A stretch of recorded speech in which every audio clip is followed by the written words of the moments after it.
Tópico 2, a repreensão do profeta Natan ao rei Davi. Subtópico 1, uma consciência morta. Subtópico 2, mostrando a gravidade do seu pecado. Subtópico 3, traindo a generosidade divina. Subtópico 1, uma consciência morta.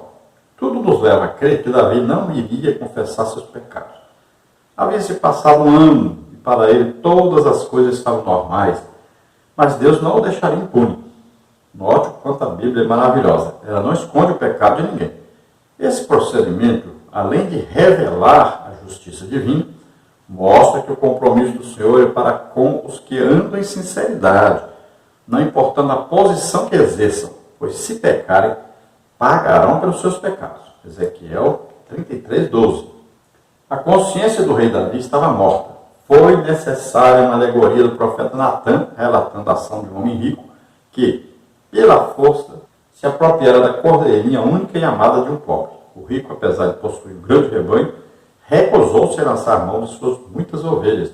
Davi se mostrou irado com o procedimento do rico e prontamente queria condená-lo à morte. Então nós vemos aí claramente que Davi não se arrependeu, não ia se arrepender, não ia tomar atitude nenhuma, estava tudo muito bem. Ele já estava aí com um ano que tinha cometido o adultério, o homicídio, desejado a mulher do próximo, estava tudo bem. Após 7 dias, Urias ter morrido, ele casou-se com Batseba, e daí 8 meses e pouco já nasceu a criança, estava tudo bem, todos aceitavam que a criança era do seu casamento, Para ele estava tudo encoberto, estava tudo bem. Joabe, seu sobrinho, não iria contar para ninguém, era o único que sabia realmente o que tinha acontecido, Então estava tudo bem, tranquilo. Ninguém sabia de nada e estava correndo tudo normal.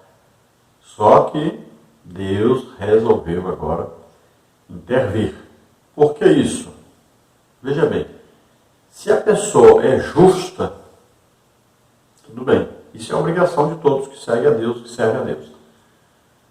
Mas no dia que ela comete o pecado, então ela está em condenação, não importa o que ela fez no passado. Tem muita gente se enganando. Que eu fiz isso, que eu fiz aquilo, e tal. Começa a citar o passado, querendo se justificar. Não. Nós não somos justificados pelas obras.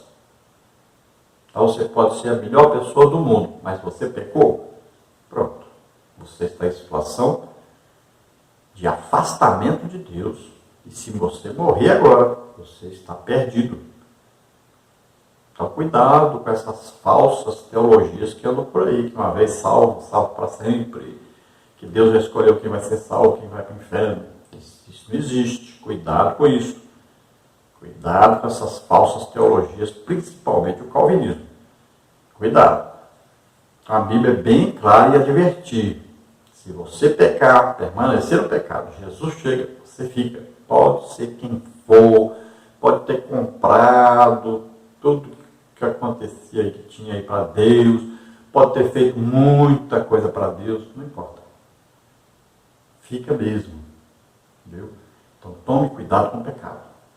Se você pecou, se arrependa imediatamente, peça perdão a Deus, conserte a sua vida com Deus. Senão, Jesus chega e você fica.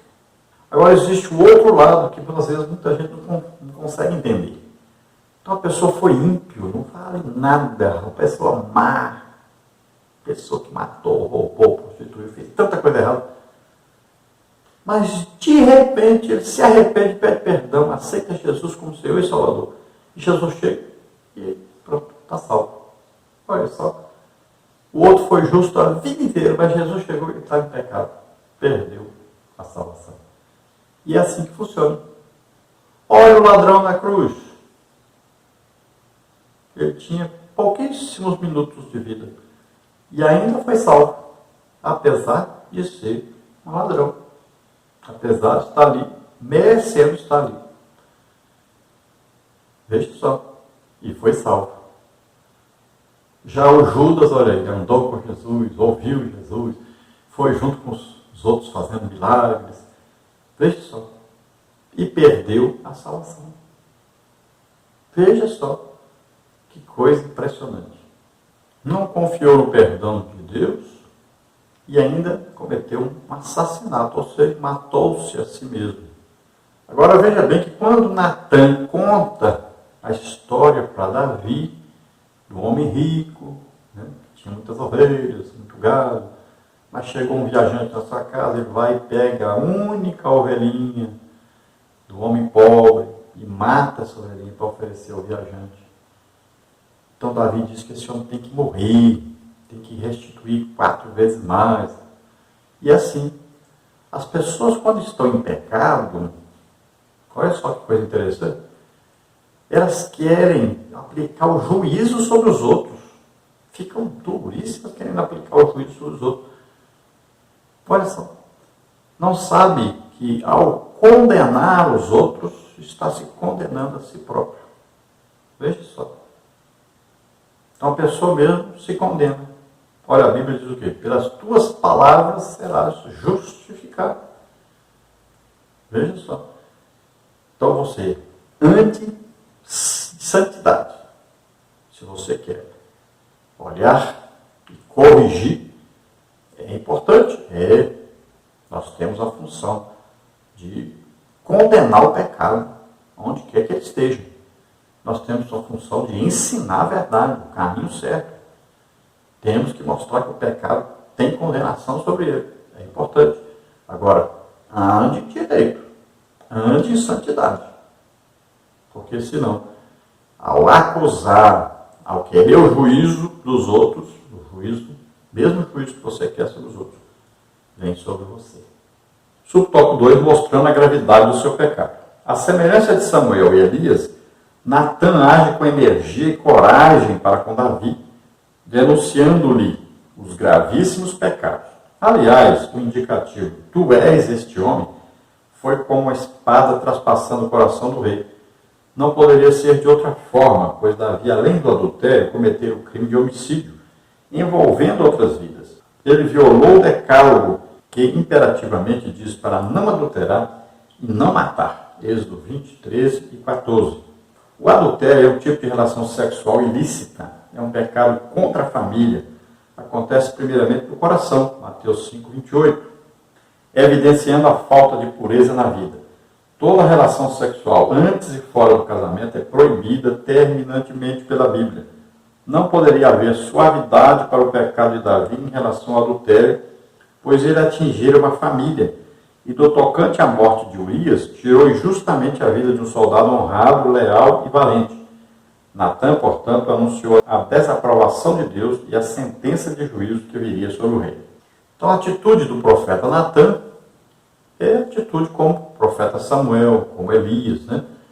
Homens de Deus que revelaram o pecado e a pessoas importantíssimas, a reis.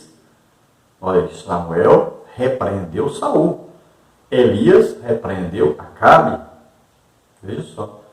E aqui Natan repreende Davi. Então, profetas corajosos, né? Jeremias passou muito perto por causa disso. Foi jogado até no poço para repreender o rei. Então, os profetas tinham que ter muita coragem para fazer isso, porque eles estavam arriscando suas próprias vidas. Precisava de muita fé em Deus. Então veja só que Natan vai, e Natan não vai diretamente acusando Davi. Então, ele vai de uma maneira muito inteligente e sábia, fazer com que o próprio Davi diga a sua condenação. Que ele mesmo dê o veredito, o juízo sobre ele mesmo. Então Davi havia cometido aí 3 pecados do decálogo, né? Olha aí. Cobiçar a mulher do próximo, adulterar, matar. Então ele tinha cometido esses pecados e precisava de uma repreensão. Deus veio com a repreensão através do profeta Natan. E quando Natan fala, e você este homem, pronto. Aí Davi acorda, porque ele estava vivendo assim como, né, dormindo no pecado, se deliciando com o pecado. Estava tudo bem, né? A pessoa começa a se enganar, né? Está vivendo o pecado. Veja só, a pessoa vai lá, Toda semana de Santa Ceia, a pessoa vai lá, se arrepende, chora, pede perdão e tal, aí toma a Santa Ceia. E volta de novo para o mesmo pecado que estava cometendo. Quando é no outro mês, faz a mesma coisa. E acha que está tudo bem. A mente está cauterizada, não consegue mais o Espírito Santo mostrar para a pessoa que ela está em pecado, porque a mente está cauterizada. É como, né, pegar aqui fogo, né, um ferro quente e botar na ferida assim, tampa a ferida na hora, estanca o sangue, né? Então fica ali, fechado. Mas a ferida está lá de baixo. Então veja só, pecado é terrível. A pessoa está vivendo o pecado cotidianamente, acostumou com o pecado, acha normal o pecado e vai vivendo assim. Então o Espírito Santo não consegue mais avisar, ó, está errado, você está em pecado, olha, se Jesus vier, você fica. Não consegue mais convencer a pessoa. Então ele vai vivendo assim. Então precisa o quê? De uma sacudida, né? Precisa assim, de repente, por isso que a pregação hoje está muito errada. As pessoas estão pregando só autoajuda. Ninguém está pregando mais sobre o pecado, o arrependimento, a condenação sobre o pecado. E aí, está acontecendo essas falsas conversões que existem por aí. Que a pessoa está na igreja, mas está vivendo em pecado o tempo todo. Não se arrependeu, não tomou atitude de combater, de vencer o pecado, de deixar o pecado. Subtópico 3, traindo a generosidade divina. Natan, como porta-voz de Deus, disse tudo quanto ele havia feito com relação a Davi, citando cada benefício um por um. Livramento das mãos de Saul, reinado sobre Judá e Israel, dentre muitos outros privilégios, né? As mulheres de Saul, como está em 2 Samuel 12:8. Mas Davi, o homem segundo o coração de Deus, desprezara a generosidade de Deus, como está em 2 Samuel 12:9. Entretanto, Davi reconheceu sua transgressão, sabia que havia pecado contra o Senhor. Alguns dos seus salmos revelam o sofrimento que ele passou por ter ocultado o seu pecado, entristecendo profundamente o Espírito de Deus, como está em Salmos 32, de 3 a 5, e 51:12. Pela misericórdia divina, Davi foi perdoado, mas teve de arcar com as consequências de seus pecados. Então veja que Deus vem e mostra para Davi como Deus foi bom para ele.